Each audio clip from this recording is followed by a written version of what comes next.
The morning had started like any other Tuesday on Earth. People went to work. Children went to school. Coffee shops filled with customers complaining about traffic. News channels talked about politics and weather and sports scores that nobody would remember in a week. Nobody looked up at the sky. Nobody noticed the shadows forming in the upper atmosphere. Nobody understood that everything was about to change. At exactly 9:47 a.m. Eastern Standard Time, the first plasma bolt struck the center of New York City. The explosion vaporized everything within a 3-mile radius in less than 2 seconds. The Statue of Liberty melted into green slag. The Empire State Building ceased to exist. Central Park became a crater of molten glass.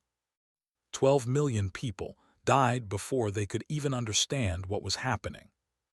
The second strike hit Tokyo 14 minutes later. The third destroyed Berlin. The fourth turned Mumbai into ash and memory. High Commander watched the destruction from the bridge of his flagship, the Eternal Dominion, with cold satisfaction. His 4 arms were folded behind his back as the holographic displays showed city after human city vanishing beneath plasma bombardment. His reptilian eyes reflected the orange glow of burning continents. "The primitives are attempting to organize a response," reported his tactical officer, a younger named Al. "Our sensors detect 47 vessels moving to intercept our fleet." Made a sound that passed for laughter among his species. 47 vessels against 200 cruisers. These creatures truly do not understand their situation. The Dominion had conquered over 300 worlds in its long history. They had developed a science of subjugation, a precise method for breaking species, and bending them to serve the Dominion's endless hunger for resources and labor. Earth was simply the latest acquisition, a small blue world on the edge of explored space that had caught their attention when human radio signals finally reached listening posts. The invasion had been planned with typical Dominion efficiency. Scout ships had observed Earth for decades, cataloging military capabilities, mapping population centers, analyzing the strange divisions that kept this species fighting amongst themselves. The assessment had concluded that humans posed no significant threat. Their technology was primitive. Their unity was non-existent. They would fall quickly and serve obediently. "High Commander," Al said, "the human fleet is engaging our outer perimeter." Turned his attention to the tactical display. The human ships were small, barely larger than patrol boats. They moved in desperate formations, their weapons flashing against shields like insects striking a window. "Destroy them," ordered, "but do it slowly. Let them understand the futility of resistance." The battle that followed would later be called the First Defense of Earth, though humans who survived would always remember it simply as the massacre. Admiral commanded the human fleet from the bridge of the Defiance, the largest warship humanity had ever built. At 500 meters in length, she had been the pride of the Terran Navy. Against cruisers that stretched for kilometers, she was a toy. Was 53 years old. She had served in the Navy for 30 years, rising through the ranks through a combination of tactical brilliance and stubborn determination. She had a daughter in San Francisco and a son serving on one of the escort frigates in her fleet. She had known since the moment the invasion began that she would not survive this day. But she intended to make her death matter. "All ships," she said into the fleet-wide channel, "focus fire on the lead cruiser. Concentrate everything we have on their shield generators." The human fleet obeyed. 47 ships poured their combined firepower into a single point on a single vessel. For 30 seconds, nothing happened. Then a crack appeared in the alien shields. Then the crack widened. Then the cruiser's forward section exploded in a ball of blue fire. "Target destroyed," reported her weapons officer, a young man named Chris Burke whose hands were shaking on his console. "Moving to secondary target." Felt a moment of fierce pride. They had done it. Against all odds, they had proven that the invaders could be hurt. Then the responded. 11 cruisers turned their full attention to the human fleet. The space around the Defiance filled with plasma bolts and missile swarms. Human ships began to die. The frigate carrying Sun vanished in a flash of light that would haunt her for the brief remainder of her life. She did not have time to mourn. She had a fleet to command, a species to defend. Evasive pattern Delta, she ordered. All ships, target their weapon ports. If we can't destroy them, we can blind them. The battle continued for 6 hours. The human fleet destroyed 11 cruisers in total, an achievement that would have been celebrated in any other circumstances. But against 200 enemy vessels, it was not enough. It could never have been enough. One by one, the human ships fell. The destroyers went first, their thin hulls crumpling under sustained bombardment. Then the frigates, their crews fighting to the last breath. Then the cruisers, their captains ordering suicidal ramming attacks that did little more than scratch paint. Finally, only the Defiance remained. Sat alone on her bridge. Her crew was dead. Her ship was dying around her, fires spreading through compartments, atmosphere venting into space. She had one working weapons array and enough power for perhaps 3 more shots. She opened a communication channel to the flagship. "This is Admiral of the Terran Navy," she said. Her voice was steady despite the blood running down her face from a head wound. "You have won this battle. You may conquer our world, but I want you to remember something, whoever you are." On the bridge of the Eternal Dominion, listened with amusement.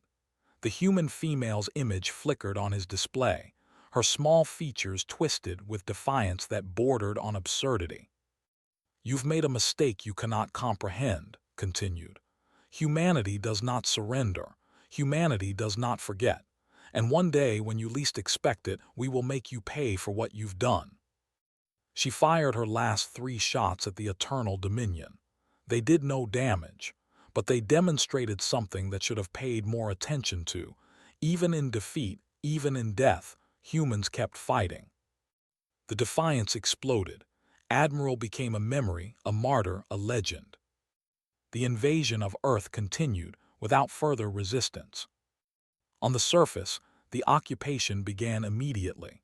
Troops descended on every major population center, their crimson armor making them look like demons from humanity's oldest nightmares. They established control zones. They began cataloging the population. They started the systematic extraction of humans for labor camps across the Dominion. The response from Earth's governments was chaos. Most heads of state had been killed in the initial bombardment. Communication networks were destroyed. Military command structures had collapsed. For the first 2 weeks, humanity existed in a state of total disorganization, billions of terrified people waiting to learn their fate. Then the broadcasts began. High Commander addressed the conquered population through every remaining communication system on the planet.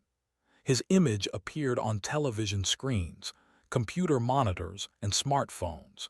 His voice was translated into every major human language through sophisticated technology. "People of Earth," he said, "your world now belongs to the Dominion. You will serve us. You will obey us. Those who cooperate will be treated fairly. Those who resist will be eliminated. Your military has been destroyed. Your leaders are dead. You have no hope of liberation. Accept your new place in the order of things, and you may yet find purpose in serving a greater civilization." Across the planet, people watched the message with expressions of shock, grief, and despair. Mothers held their children. Fathers clenched their fists in helpless rage. The elderly remembered wars they had survived and wondered if humanity had finally met a challenge too great to overcome. But not everyone despaired. Deep beneath the frozen surface of Europa, in a facility that did not appear on any map or any database, Admiral Price watched the same broadcast with very different emotions. He stood in a command center that stretched for kilometers through the moon's subsurface ocean, surrounded by holographic displays showing the true scale of humanity's military capability. Was 63 years old. his hair gone gray in service to a secret he had kept for 3 decades. He had joined Project Prometheus as a young lieutenant, one of thousands of military personnel who had vanished from public life to serve a higher purpose. He had risen through the ranks of a navy that the world did not know existed, commanding ships that officially were never built, preparing for a war that most humans did not know was coming. Now that war had arrived, and felt something that surprised him: relief. The waiting was finally over. "Get me Secretary Santos," he ordered. A few moments later, the image of Maria Santos appeared before him. She was the Secretary of Defense, one of only 12 people in the civilian government who knew the truth about Project Prometheus. She was also one of the few senior officials who had survived the initial bombardment, evacuated to a bunker beneath the Rocky Mountains in the first minutes of the invasion. "Admiral," she said, "I've been trying to reach you for hours. The president is dead. Most of the cabinet is dead. I'm the highest-ranking official in the continuity of government." "I know, Madam Secretary. I've been monitoring the situation." "Then you know we need to act. The occupation is spreading. They're taking people by the millions. We need to." "We need to wait," interrupted gently. Maria's face contorted with frustration. "Wait. They're destroying everything we've built. They're enslaving our people. How can you ask me to wait?" Took a deep breath. He had prepared for this conversation for years, knowing that when the time came, he would have to convince frightened leaders to trust a plan that seemed insane. "Madam Secretary, I understand your urgency, but I need you to understand something. They have 200 ships in our system. If we reveal ourselves now, they will call for reinforcements. The Dominion has thousands of vessels. We cannot defeat them in a war of attrition." "Then what do you suggest?" Gestured to the displays surrounding him. "The Europa shipyard currently holds 6,000 completed battleships. Another 4,000 are in final construction at our facilities on Titan and in the asteroid belt. Within 8 months, we will have 12,000 combat-ready vessels." Maria stared at him. 12,000. Each one larger and more powerful than anything they have deployed against us. Each one crewed by personnel who have trained their entire lives for this exact scenario. Each one equipped with weapons that our enemies cannot imagine. When we strike, it will not be a battle. It will be an execution. We will destroy their fleet completely, liberate Earth, and establish a defensive perimeter that they will never be able to break. Maria was silent for a long moment. Could see her processing the information, weighing the horror of continued occupation against the promise of complete victory. 8 months, she said finally. 8 months of watching our people suffer.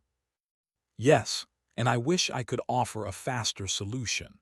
But the alternative is revealing ourselves too soon, losing our advantage, and fighting a war we cannot win. That would burn Earth to bedrock before they let us defeat them in open battle. Can you guarantee victory if we wait? Met her eyes through the display. Nothing in war is guaranteed, but I have spent my entire adult life preparing for this moment. I have run thousands of simulations. I have trained tens of thousands of crews. I have built a fleet specifically designed to counter technology. If we follow the plan, we will win. Not might win, we'll win. Maria nodded slowly. What do you need from me? Support for the resistance. We have cells embedded in every major population center, waiting to be activated. They need to keep the focus on the surface, distracted from any possibility that we might have resources hidden elsewhere in the system. They also need to know that help is coming.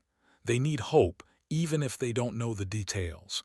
Without hope, people break, and we need them unbroken for what comes after. I'll make it happen, Maria said, but if this doesn't work? It will work, said, it has to. He ended the communication and turned to look out at the shipyard that surrounded him. Through the transparent walls of the command center, he could see battleships floating in the dark water, their running lights creating constellations of human defiance. Each ship represented decades of work, trillions of dollars in secret funding, and the sacrifice of thousands of people who had given up normal lives to serve a cause greater than themselves. Project Prometheus had begun in 2089, when a scout ship had passed through the outer solar system. Human astronomers had detected the vessel by accident, tracking its unusual trajectory before it vanished back into deep space. The discovery had sent shockwaves through the world's governments, though the information was kept strictly classified. For the first time in history, humanity had proof that they were not alone in the universe, and the implications were terrifying. The United Nations Security Council had convened in emergency session. The debates had been fierce. Some argued for immediate public disclosure, hoping that the knowledge would unite humanity against a common threat. Others warned that panic would destroy civilization faster than any alien invasion. In the end, they chose secrecy, not because they wanted to hide the truth, but because they understood that the truth would change nothing. Whether humans knew about the aliens or not, the threat was real. What mattered was preparation. Project Prometheus was born from that understanding. The world's governments would continue their normal functions, maintaining the appearance of business as usual while funneling massive resources into hidden military development. The best engineers, scientists, and military minds would be recruited into a secret program, their public existences erased as they disappeared into facilities scattered throughout the solar system. Had been recruited at 23, fresh out of the Naval Academy and already recognized as a tactical prodigy. He remembered the day clearly, sitting in a windowless room at the Pentagon, listening to an admiral whose name he would later learn was classified, explaining that everything he thought he knew about humanity's place in the universe was wrong. "You have a choice," the admiral had said. "You can return to your regular career, serve honorably, and never know what you missed. Or you can join us. The work is hard. The secrecy is absolute. You may never see your family again, but you will be part of the most important mission in human history." Had not hesitated, when do I start? 40 years later, he stood at the culmination of that mission. The fleet was almost ready. The plan was in place. All that remained was the hardest part, waiting while his people suffered. He activated a secure channel to his ship commanders, thousands of men and women stationed throughout the hidden fleet. "All hands," he said, "this is Admiral Price. By now you have seen the broadcasts from Earth. You know that our home has been invaded. You know that millions of our people are dead and millions more are being taken into slavery. I know what you're feeling. I feel it too. The rage, the grief, the desperate need to act, to fight, to make them pay for what they've done. But I need you to hold. I need you to trust the plan. We are not ready. The enemy does not know we exist. If we reveal ourselves too soon, we lose everything our predecessors built. We lose our one chance at complete victory." 8 months. That's what I'm asking. 8 months of patience. 8 months of preparation. And then, I promise you, we will make them understand what it means to attack humanity. Price out. He turned off the channel and stood alone in the darkness, watching the fleet that would one day save his species. 8 months, he thought. We can hold for 8 months. On Earth, the occupation continued to spread. Dr. Susan Park had been a professor of xenobiology at university before the invasion. Her specialty was theoretical astrobiology, the study of what alien life might look like based on our understanding of chemistry and evolution. She had published papers in prestigious journals.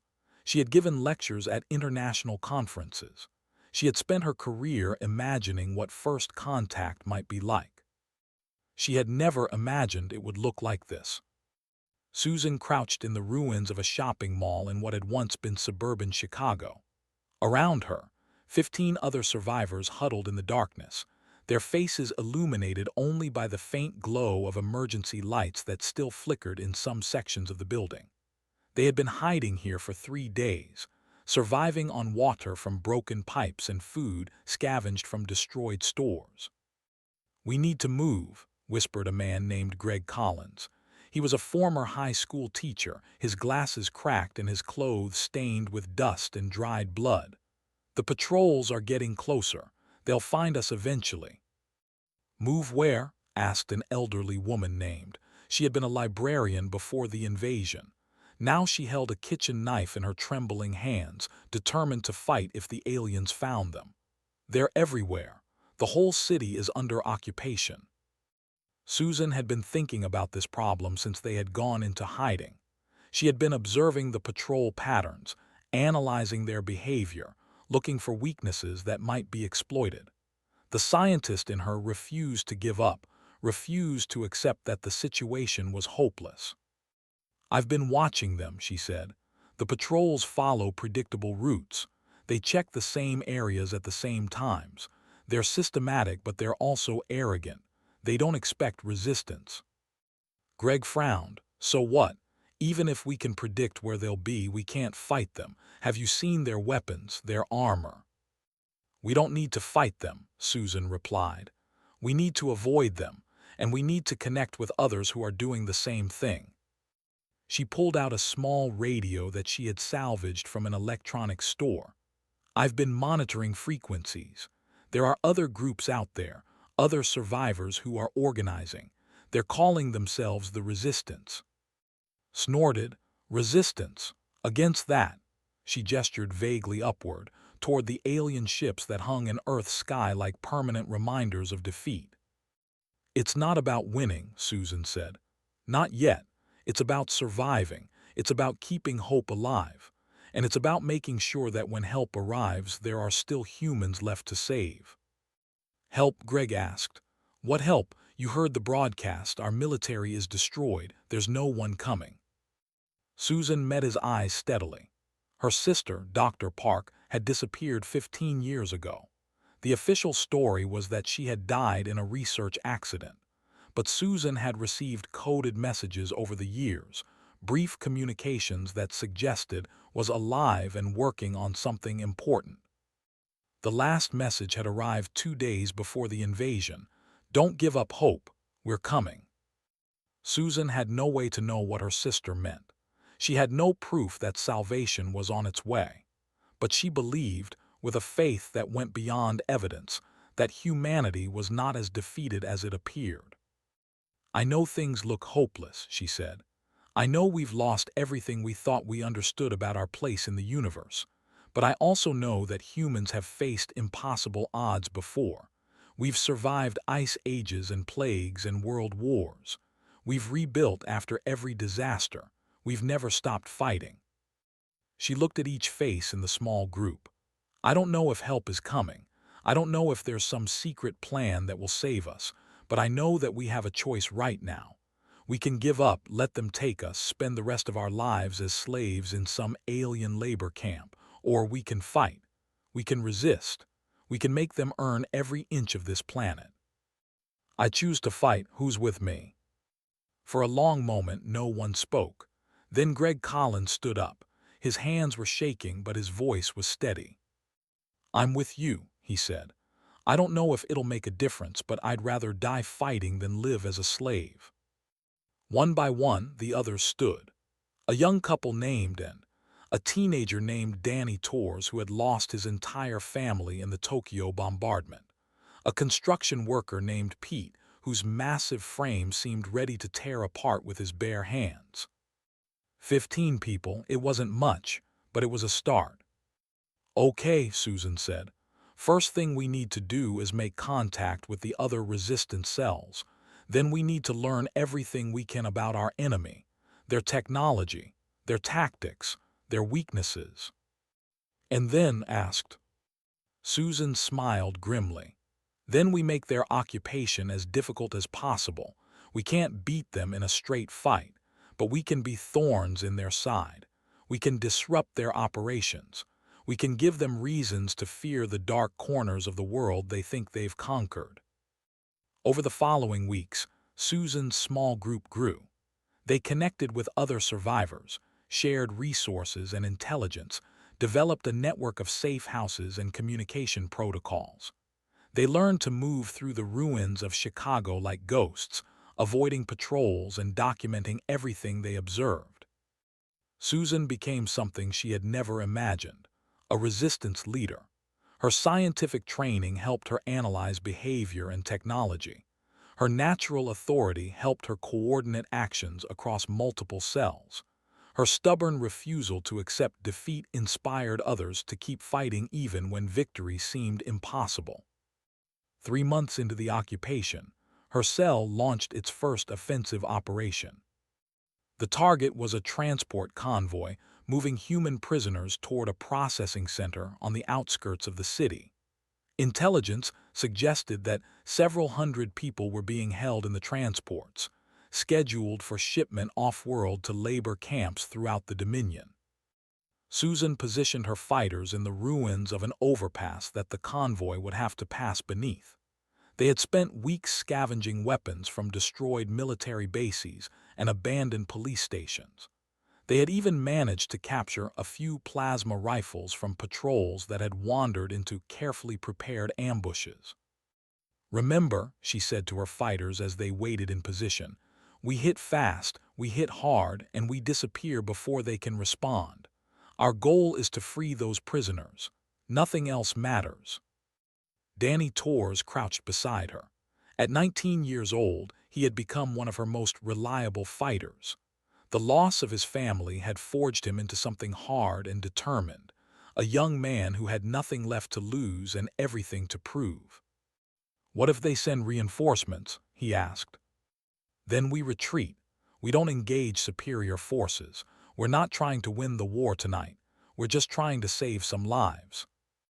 The convoy appeared at the end of the street. 4 ground vehicles, their hulls marked with the crimson symbols of the Dominion. Susan could see alien soldiers visible through the windows, their weapons held casually, their posture relaxed. They had grown complacent. 3 months of occupation without serious resistance had made them careless. Good, Susan thought. Careless enemies make mistakes. She raised her hand, waited until the lead vehicle passed beneath the overpass, then dropped it sharply. The ambush happened exactly as planned. Fighters emerged from concealed positions, their weapons targeting the vehicles with concentrated fire. The lead vehicle's engine exploded. The rear vehicle lost a wheel and spun into a building. The 2 middle vehicles stopped abruptly, their occupants scrambling to respond. Susan led the assault on the transport carrying the prisoners. She moved through the chaos with practiced efficiency, her plasma rifle cutting through armor with bursts of blue fire. Around her, her fighters engaged the alien soldiers in close combat. The battle lasted 90 seconds. 8 soldiers fell. 2 human fighters were killed, brave men whose names Susan would carry with her forever. But when the smoke cleared, 400 prisoners stumbled out of the transports, their eyes wide with disbelief at their unexpected salvation. "Move," Susan ordered. "Everyone into the tunnels.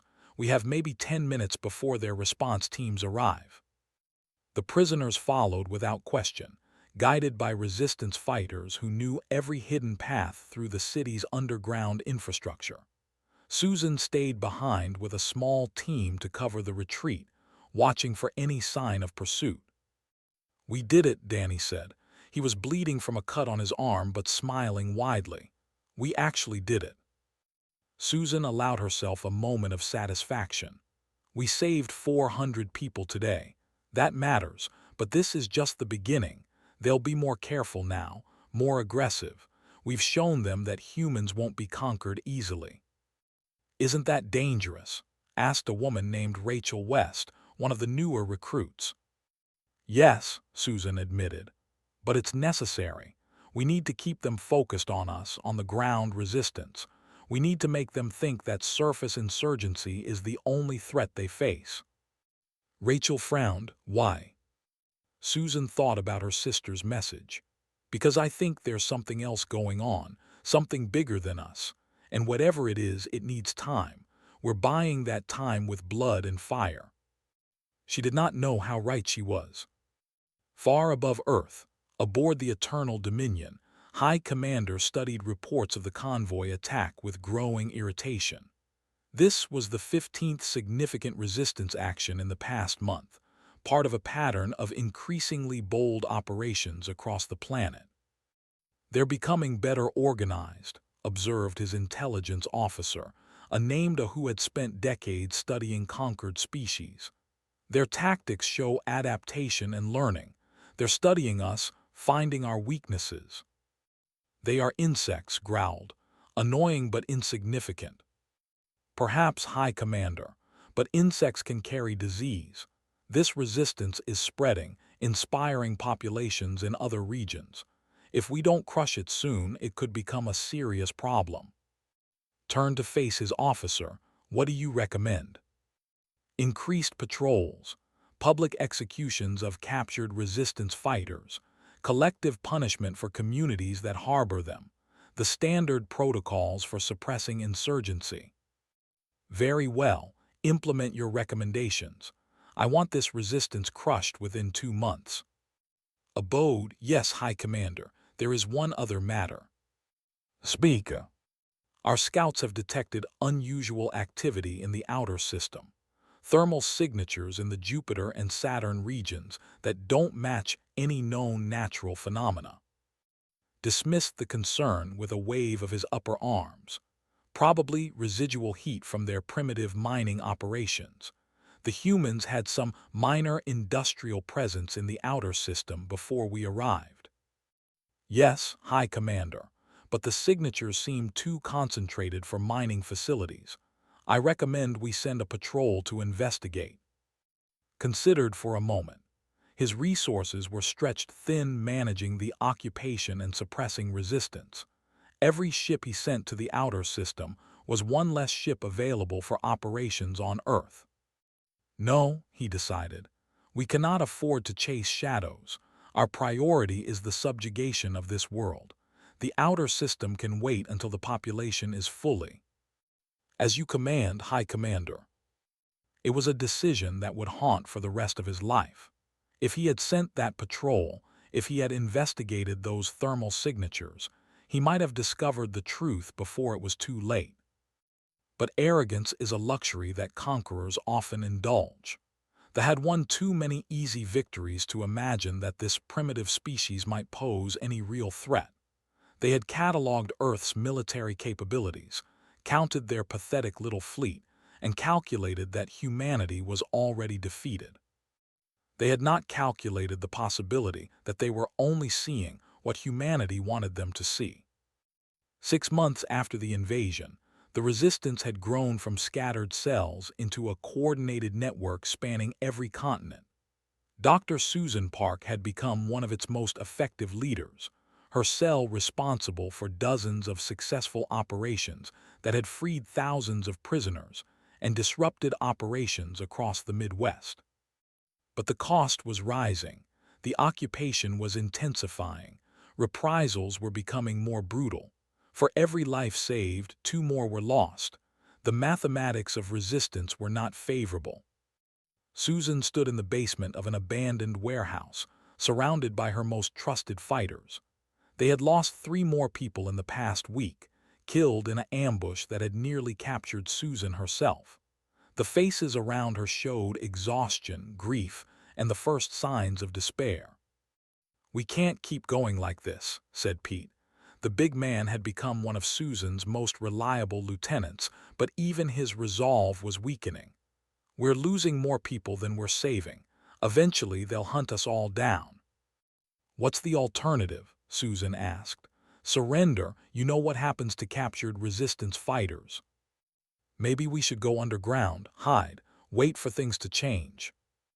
"Wait for what?" Danny Torres demanded. His voice was harsh with frustration. "There's nothing to wait for. No one's coming to save us. We're all that's left."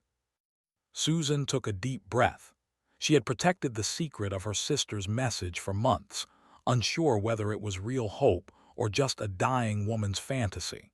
But looking at the desperation in her people's faces, she realized that they needed something to believe in. "I haven't been completely honest with you," she said. The others looked at her with surprise. Before the invasion, I received a message from my sister. She was a scientist who disappeared 15 years ago. I always assumed she had died, but she contacted me just before the attack. What did she say? Rachel West asked. She said, "Don't give up hope, we're coming." Pete frowned. Coming from where? What does that mean? I don't know exactly, but I know my sister. She wouldn't send a message like that unless she meant something specific, unless there was a real plan. I think there's something out there that they don't know about, something we built in secret, something that's going to change everything. You don't know that for sure, Danny said, but there was a flicker of hope in his eyes that hadn't been there before.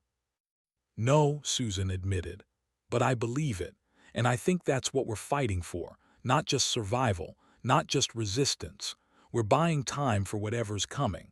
We're making sure that when help arrives, there are still humans left to help. She looked at each face in turn. I'm not asking you to trust in certainty. I'm asking you to trust in possibility. Can you do that? Slowly, one by one, they nodded. It wasn't much. A vague message from a possibly dead scientist. A leader's faith in something she couldn't prove. But for people who had lost everything, even the smallest hope was precious. Okay, Susan said. Then let's get back to work. We have an occupation to resist. 2 months later, her faith would be rewarded beyond anything she had imagined. In the shipyard beneath Europa's ice, Admiral Price received the final status report. Every ship had completed its trials. Every crew had finished its training. Every weapon system had been tested and 12,000 battleships, the largest military force in human history, were ready for war. He stood on the bridge of the Retribution, the fleet's flagship, and looked out at the assembled might of humanity. The sight still took his breath away, even after all these years of preparation. The ship stretched in every direction, filling the vast underground ocean like a forest of steel and light. 3-kilometer battleships armed with weapons that could crack planets, cruisers bristling with missile batteries and point defense systems, destroyers designed for speed and precision strikes, carriers holding thousands of fighter craft, support vessels carrying supplies enough for years of sustained operations. It was everything that humanity had built in secret over a century of preparation, everything that they did not know existed. "Admiral," said Commander Lisa Morgan, his executive officer. She was 45 years old, a career officer who had been born in the Europa facility and had never seen Earth with her own eyes. "The fleet is ready. All ships report combat status." Communications. Secretary Santos is on secure channel. The Resistance has initiated Operation Distraction. Coordinated uprisings across 6 continents are keeping the focus on surface suppression. Nodded, the final phase of the plan was in motion. For 8 months, the Resistance had fought and bled and died to keep the enemy looking in the wrong direction. Now it was time to reward their sacrifice. "Open a fleet-wide channel," he ordered. "Channel open, sir." Took a moment to gather his thoughts. He had rehearsed this speech 1,000 times, but now that the moment had arrived, the words seemed inadequate for the weight of what was happening. "All hands," he began, "this is Admiral Price. For 130 years our predecessors worked in secret. They built shipyards in places no one would look. They trained crews who would never know their families. They created weapons that the galaxy had never seen, all for this moment, all for today. 8 months ago, we watched our home burn. We watched our people enslaved.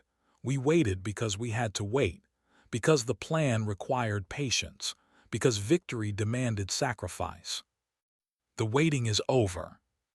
In 6 hours, we launch Operation Judgment. In 6 hours, we take back our solar system.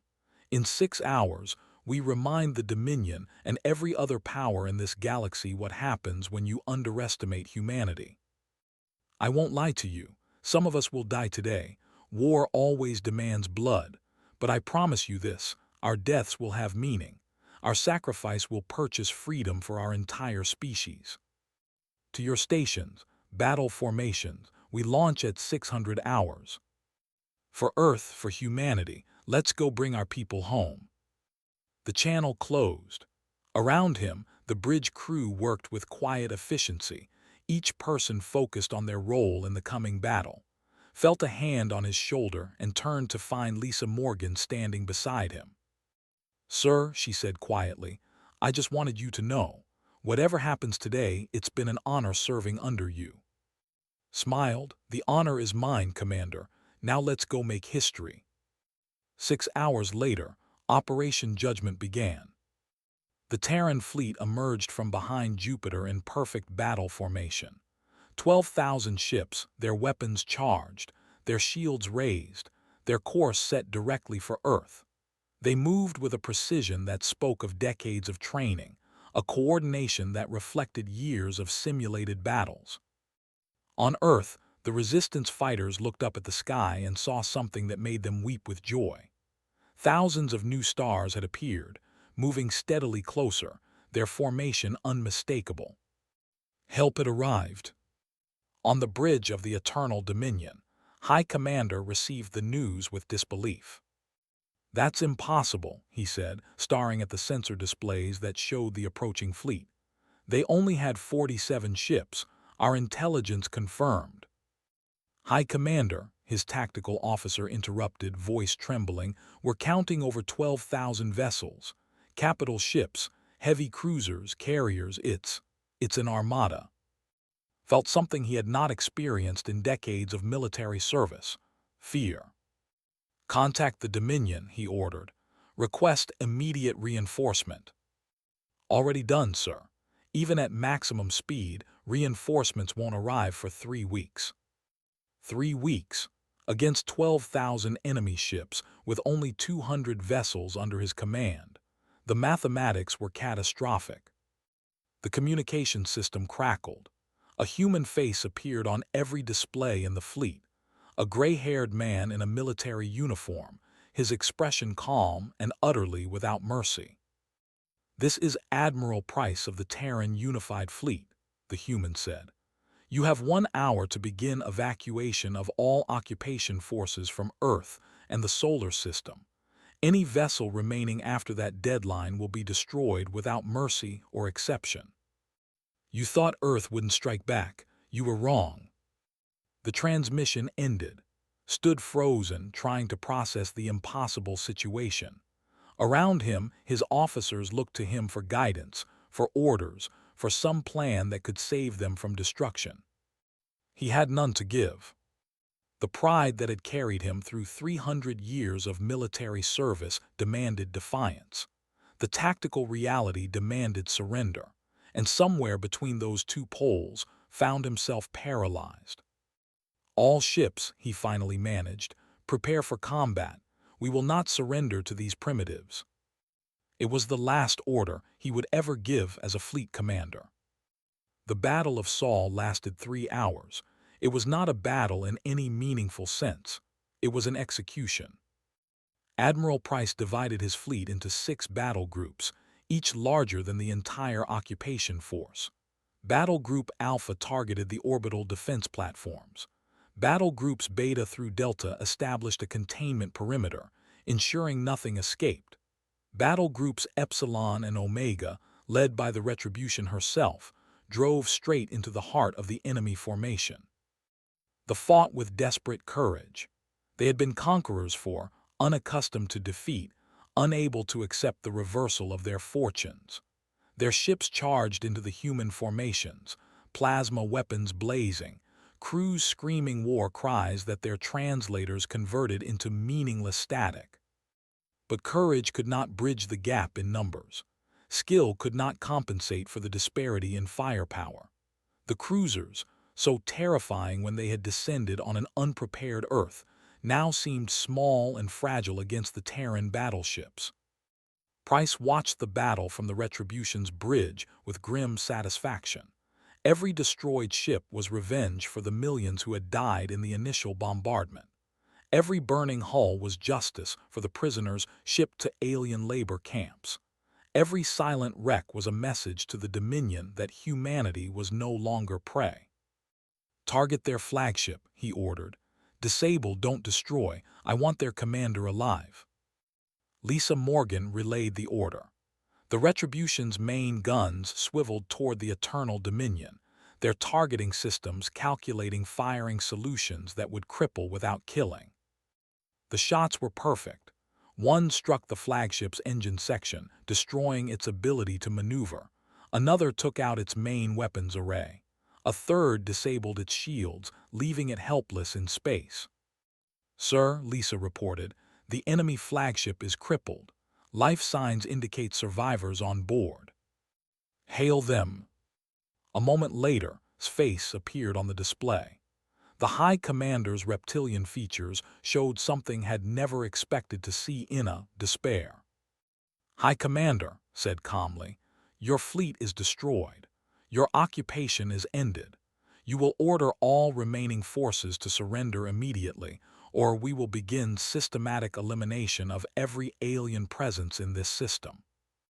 Was silent for a long moment, could see him processing the situation, searching for options, finding none. "I surrender," the finally said. "I surrender." On Earth, the news spread faster than light. Occupation forces found themselves surrounded by suddenly emboldened populations. Resistance fighters emerged from hiding to demand the surrender of alien garrisons. In cities that had known nothing but oppression for 8 months, people poured into the streets to celebrate their liberation. Susan Park stood in the ruins of Chicago and watched soldiers lay down their weapons. Around her, fighters who had expected to die in hopeless resistance embraced each other with tears streaming down their faces. "You were right," Danny Torres said, his voice thick with emotion. "Help came. You were right all along." Susan thought of her sister, somewhere out there among the hidden fleet. She thought of all the sacrifices that had led to this moment. She thought of the future that humanity had just won back. "This is just the beginning," she said. "The Dominion will come back. They'll send more ships. But now they know what we're capable of. Now they know that Earth strikes back." She looked up at the sky, where human battleships were taking up orbital positions around the planet they had just liberated. Now the real work begins. Above Earth, Admiral Price stood on the observation deck of the Retribution and watched medical ships descending to the surface. The occupation was over. The prisoners were being freed. The long nightmare was finally ending. But as he stared out at the stars, he knew that the war had only begun. The Dominion would not accept this defeat. They would send reinforcements. They would try to reclaim what they had lost. And humanity would be waiting. He activated a communication channel, broadcasting on frequencies that they would be monitoring, that the entire galaxy would eventually hear. "To the Dominion and all species of the galaxy, Earth stands free. We did not seek this war, but we will not flee from it. Every human taken from our world will be recovered. Every crime committed against our people will be answered. We are humanity, we protect our own, and we are no longer hiding." The message went out into the void, a declaration that would echo across civilizations and through history. They had thought Earth wouldn't strike back. They had been wrong, and they would never make that mistake again.